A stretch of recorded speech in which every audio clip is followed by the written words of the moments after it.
और first month बहुत ही कम dose पे रखा है डॉक्टर ने मुझे कि मेरे से नहीं हो रहा है, मेरे को हेल्प चाहिए, मेरे को इस चीज से निकलना है। क्योंकि हेलो गाइस, कैसे हो आप लोग? तो आज बहुत ही सीरियस डिस्कशन होने वाला है इस चैनल पे।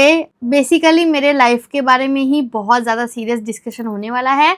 तो सबसे पहला क्वेश्चन मैं आप लोगों से यही पूछने वाली हूँ, क्या मुझे मकबैंग छोड़ देना चाहिए? इस क्वेश्चन का आंसर आप लोग लास्ट में देना।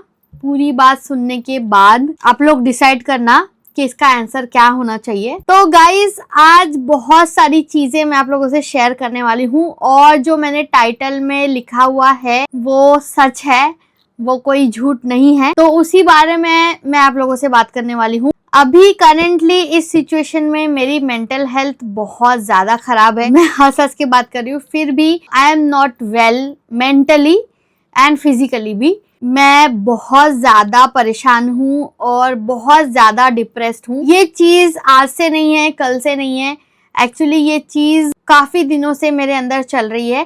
पहले थोड़ा बहुत था, फिर थोड़ा ज्यादा हुआ और अभी बहुत ज्यादा हो चुका है। मतलब दिमाग में खाली यही चीजें घूमती रहती है। तो प्रॉब्लम ये है कि मेरा वेट अभी बहुत ज्यादा बढ़ चुका है और अभी वो चीज कंट्रोल नहीं हो रहा है। मैं कोशिश करके भी मैं अपने वेट को कंट्रोल नहीं कर पा रही हूँ। ऐसा नहीं है कि mukbang is the problem, mukbang के साथ साथ भी मैंने अपना वेट कम किया है टाइम टू टाइम पे। और ऐसा भी नहीं है कि मैं बचपन से कभी पतली थी। मैं पैदा ही 4.5 किलो की हुई थी। तो बचपन से अभी तक मैं जितने भी साल की हूँ, मैं कभी भी पतली नहीं थी। मैं बचपन से हमेशा से मोटी ही रही हूँ, एक चबी ही बच्ची रही हूँ और अभी भी मैं मोटी ही हूँ। पर अभी वो चीज मेरे हाथ में नहीं है, कंट्रोल से बाहर जा रहा है। तो बचपन से लेके अभी तक मैं इस चीज को लेके बहुत ज्यादा स्ट्रगल करती आई हूँ। बचपन से मैं मोटी हूँ और मुझे ये चीज कभी भी अच्छा नहीं लगता था।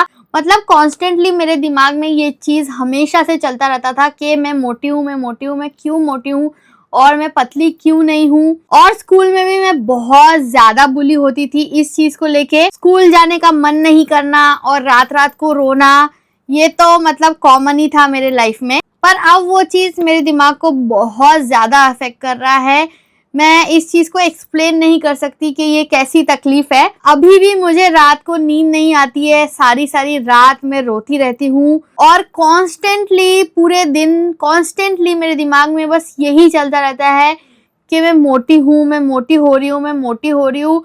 मैं इस चीज को कैसे ठीक करूँ, कैसे ठीक करूँ। मैं 2 साल से कंटिन्यूअसली जिम जा रही हूँ, ऑन एंड ऑफ डाइट कर रही हूँ। डाइट मैं इसलिए नहीं बोल सकती कि हाँ मैं 100% डाइट कर रही हूँ, क्योंकि मेरा मकबैंग भी है और मकबैंग बहुत ज्यादा इम्पोर्टेंट है मेरे लिए। पर ऐसा भी नहीं है कि मकबैंग के साथ साथ मैंने कभी अपना वेट लॉस नहीं किया। मकबैंग के साथ साथ भी मैंने अपने वेट का ध्यान रखा है, कभी कम किया है पर वो फिर से वापस आ जाता है। शायद उसमें भी मेरी गलती है, मकबैंग की गलती नहीं है। क्योंकि मकबैंग महीने में होता है 8 ही दिन, 8 ही वीडियोस होते हैं मेरे मकबैंग के। पर हाँ, वो भी ह्यूज क्वांटिटी वाला फूड रहता है। पर उसके अलावा भी बाकी के 22 दिन बचते हैं जिसमें शायद मैं कभी कभी इमोशनल ईटिंग कर लेती हूँ।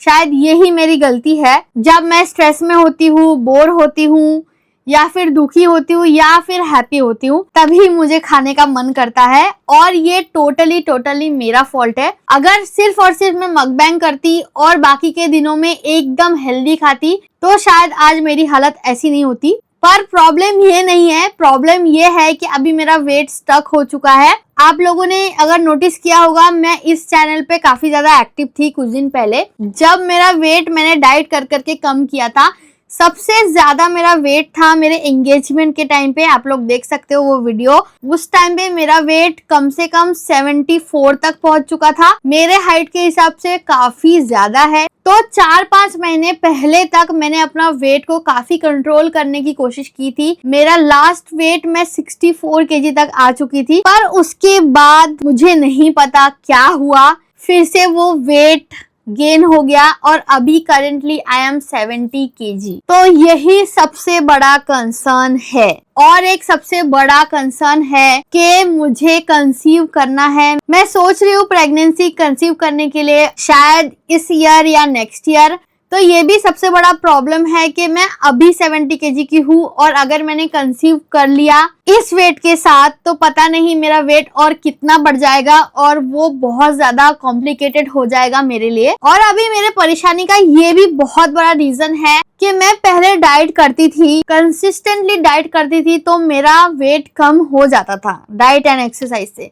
और अभी मुझे नहीं पता मेरे बॉडी में क्या चेंजेस आए हैं, मैं फिगर आउट नहीं कर पा रही हूँ। मैं अभी डाइट करती भी हूँ, जिम जाती भी हूँ तो मेरा वेट वैसा का वैसा ही रहता है, स्केल हिलता ही नहीं है। पिछले 1 महीने से मैं बहुत ज्यादा परेशान हूँ, बहुत ज्यादा। अब मैं मकबैंग भी थोड़े कम डालने लग गई हूँ। पहले मैं महीने में 8-8, 9-9 डालती थी, अभी शायद 6-7 ही डाल रही हूँ। और रात रात को रोते रहना, हमेशा मायूस रहना, हमेशा डिप्रेस फील करना, कॉन्स्टेंटली यही सोचते रहना कि ये मेरे साथ ही क्यों हो रहा है, मेरा वेट कम क्यों नहीं हो रहा है। तो ये जो परेशानी है ये मेरे घर वाले भी देख रहे हैं और स्पेशली मेरे हस्बैंड को भी दिख रहा है ये चीज। और मैंने फाइनली हेल्प मांगी मेरे हस्बैंड से। मैंने बोला कि मेरे से नहीं हो रहा है, मेरे को हेल्प चाहिए, मेरे को इस चीज से निकलना है क्योंकि mentally I am not well. मैं खुश ही नहीं रह पा रही हूँ। ऐसा कुछ भी नहीं है जो मेरे लाइफ में नहीं है guys. Financially I am stable, मुझे अच्छा पार्टनर भी मिला है, बहुत सारी चीजें मेरी लाइफ में अभी सही है, पर I am not happy because of this. Seriously help मांगी मेरे हस्बैंड से। मेरे हस्बैंड ने बोला चलो डॉक्टर के पास जाते हैं क्योंकि डॉक्टर ही हर चीज का सॉल्यूशन देता है, ऐसे घर पे बैठ के तो कुछ सॉल्यूशन नहीं होने वाला। जो भी मेरे मन में क्वेश्चंस है कि ऐसा क्यों हो रहा है, ऐसा क्यों हो रहा है,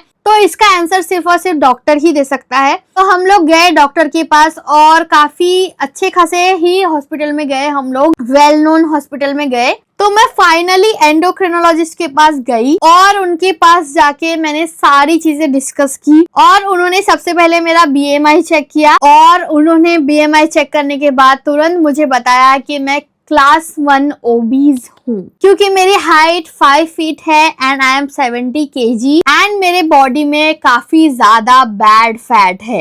again I am not blaming mukbang क्योंकि ऐसा नहीं है कि मकबैंग के वजह से ही ऐसी हालत है, इस हालत का रीजन मैं भी हूँ। तो गाइस डॉक्टर से बहुत ही डीप डिस्कशन करने के बाद डॉक्टर ने मुझे बहुत सारे टेस्ट करने बोले। सबसे पहले मैंने वो सब टेस्ट कराया जो कि मेजर मैं आपको बता देती हूँ। थायराइड टेस्ट था और मेरे अंदर क्या क्या विटामिन डेफिशिएंसी है वो टेस्ट थे। मेरा कोलेस्ट्रॉल कितना है वो भी टेस्ट था। तो टेस्ट के रिजल्ट तुरंत आ गए। उसमें सबसे बड़ा प्रॉब्लम ये था कि मेरा कोलेस्ट्रॉल हाई था काफी ज्यादा, क्योंकि ऐसा नहीं था कि ये चीज मुझे पता नहीं था, कहीं ना कहीं मुझे पता था कि मेरा कोलेस्ट्रॉल हाई होगा ही, कहीं ना कहीं मेरे ईटिंग हैबिट्स की वजह से। और सबसे बड़ी चीज मुझे पता चली कि मेरे अंदर बहुत बड़ा विटामिन डी डेफिशिएंसी है। विटामिन डी डेफिशिएंसी की वजह से भी आपका वेट बढ़ जाता है और आपका वेट कम नहीं होता और आपके बहुत ज्यादा हेयर लॉस होते हैं जो कि मुझे कंसिस्टेंटली हो रहे थे और मैं फिगर आउट नहीं कर पा रही थी। महंगे प्रोडक्ट्स यूज कर रही थी फिर भी मेरे बाल ठीक नहीं हो रहे थे और डॉक्टर ने बोला था थायराइड टेस्ट करना बहुत ज्यादा जरूरी है। अगर थायराइड निकलता तो प्रॉब्लम ही सॉल्व हो जाता। थायराइड की मेडिसिन से मेरा वेट भी कम हो जाता, वेट भी कंट्रोल में आ जाता, पर ऐसा नहीं है, मुझे थायराइड नहीं था और मेरे बॉडी में कोई मेजर इश्यूज नहीं थे। बस मुझे एक्सट्रीमली लो विटामिन डी है, मेरा कोलेस्ट्रॉल बढ़ा हुआ है और मेरे अंदर काफी ज्यादा बैड फैट है और मेरा BMI बहुत ज्यादा हाई है। I am class 1 obese. तो गाइज अब आते हैं मेन बात की तरफ।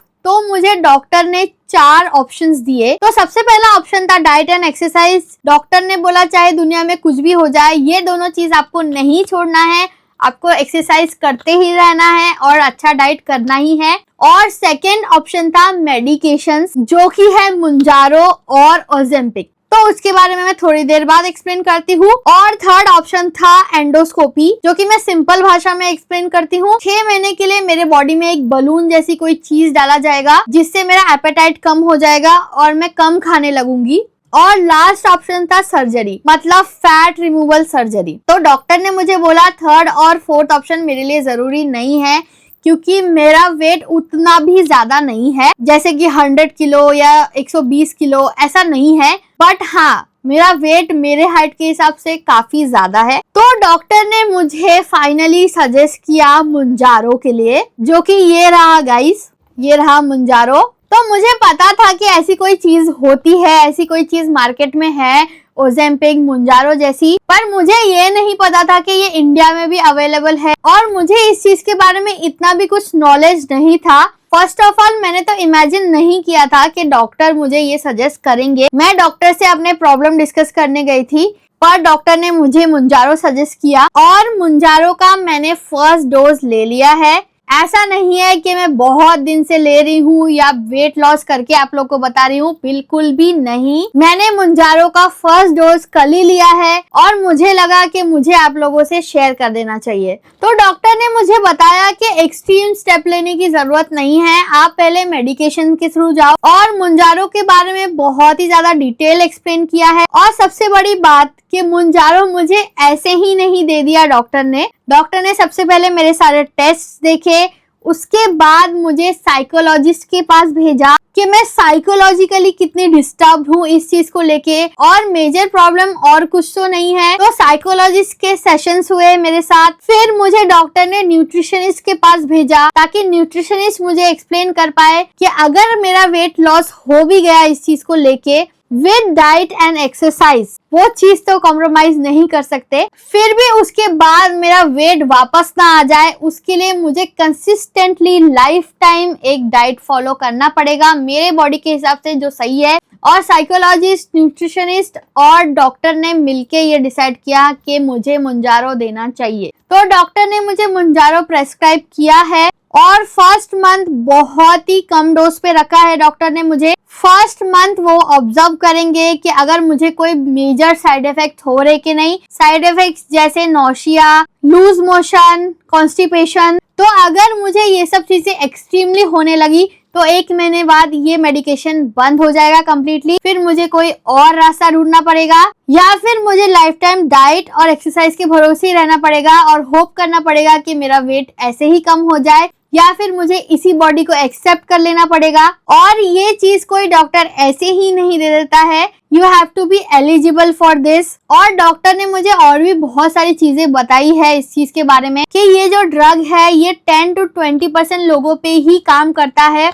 सब लोगों पे ये काम नहीं करता और सब लोगों पे ये सेम काम नहीं करता है, और 0.1% लोगों में ये बहुत सारी बीमारियां पैदा कर देता है। अगर आपको पैनक्रियास का पहले से ही प्रॉब्लम है तो आप ये बिल्कुल भी नहीं ले सकते। Basically this drug is for diabetes patients, but ये वेट लॉस में भी अच्छा काम कर लेता है क्योंकि इस ड्रग का बस एक ही काम होता है, आपका एपेटाइट कम करना, बस। इससे ज्यादा ये ड्रग कुछ भी नहीं करता है। तो मुझे पता नहीं है कि ये ड्रग मेरे ऊपर क्या असर होने वाला है, मेरा वेट कम होने वाला भी या नहीं, या फिर मुझे इसको बीच में छोड़ना पड़ जाएगा। और मैंने कल ही इसको लिया है तो मुझे कोई मेजर सिम्टम्स नहीं दिख रहे हैं, और आपको आगे आगे दिखता रहेगा कि फाइनली मेरा वेट कम हो रहा है या नहीं हो रहा है, और कुछ भी हो रहा है, ये ड्रग मेरे ऊपर क्या असर कर रहा है, मैं हर चीज आपसे शेयर करने वाली हूँ। और मैं आगे मुंजारो को लेते लेते कौन सा डाइट फॉलो कर रही हूँ, कैसे खाना खा रही हूँ, वो भी मैं हर चीज मैं आप लोगों से शेयर करने वाली हूँ। और सबसे बड़ी बात, मैं ये चीज किसी को भी रेकमेंड नहीं कर रही हूँ, और वैसे भी मेरे रेकमेंड करने से ये किसी को मिल नहीं जाएगा। और प्लीज गाइस, अगर आप लोग एक्सरसाइज डाइट से आपका वेट कम कर पा रहे हो तो प्लीज ऐसी चीजों में मत जाना। और इस वीडियो का मतलब ये नहीं है कि मैं सबको सजेस्ट कर रही हूँ ये लेने के लिए, बिल्कुल भी नहीं। और हर कोई इजीली इसको ले भी नहीं सकता है। एक्सरसाइज और डाइट से अगर आपका वेट कम हो रहा है तो वेल एंड गुड। सबसे बड़ी बात, मेरा तो नहीं हो रहा था। और सबसे भयानक बात है, डॉक्टर ने मुझे ये भी बताया है इसका 7-8 साल का ही डेटा है, इसके बाद अगर कोई मेजर साइड इफेक्ट होता है वो डेटा है नहीं। मेजर साइड इफेक्ट्स हो भी सकते हैं, नहीं भी हो सकते हैं। तो गाइस, मुद्दे की बात यही है कि इस वीडियो से इन्फ्लुएंस बिल्कुल भी मत होना। मैं यहाँ पे किसी को इन्फ्लुएंस करने के लिए नहीं आई हूँ। मुझे ऐसा लगा कि मेरे ऑडियंस को जानना चाहिए कि मेरे साथ हो क्या रहा है, मैं कर क्या रही हूँ। मुझे छुपा के कुछ भी नहीं करना है, चाहे इस वीडियो के बाद मुझे कितना भी हेट मिले। मैं पतली हो भी गई तो भी लोग गाली देने वाले हैं, मैं मोटी रही तो भी लोग गाली देने वाले। तो इस वीडियो में जो जो मेरे दिमाग में आया मैंने सब बताया। 1 महीने बाद मैं इस चीज का कंप्लीट रिव्यू देने वाली हूँ, क्योंकि कितना भी साइड इफेक्ट हो मुझे 1 महीने तो कंटिन्यूसली लेना ही पड़ेगा। बट अगर आपके दिल में क्वेश्चंस है, अगर आप मेरे से पूछना चाहते हो, इस वीडियो के नीचे कर देना, मैं और एक वीडियो बना दूंगी। Thank you so much for watching this video. Love you guys, और मेरा साथ देने के लिए, मेरे साथ रहने के लिए थैंक यू सो मच। मुझे पता है कि आप मेरा साथ कभी नहीं छोड़ोगे, चाहे मैं कुछ भी करूँ। नेक्स्ट वीडियो मिलते हैं, बाय।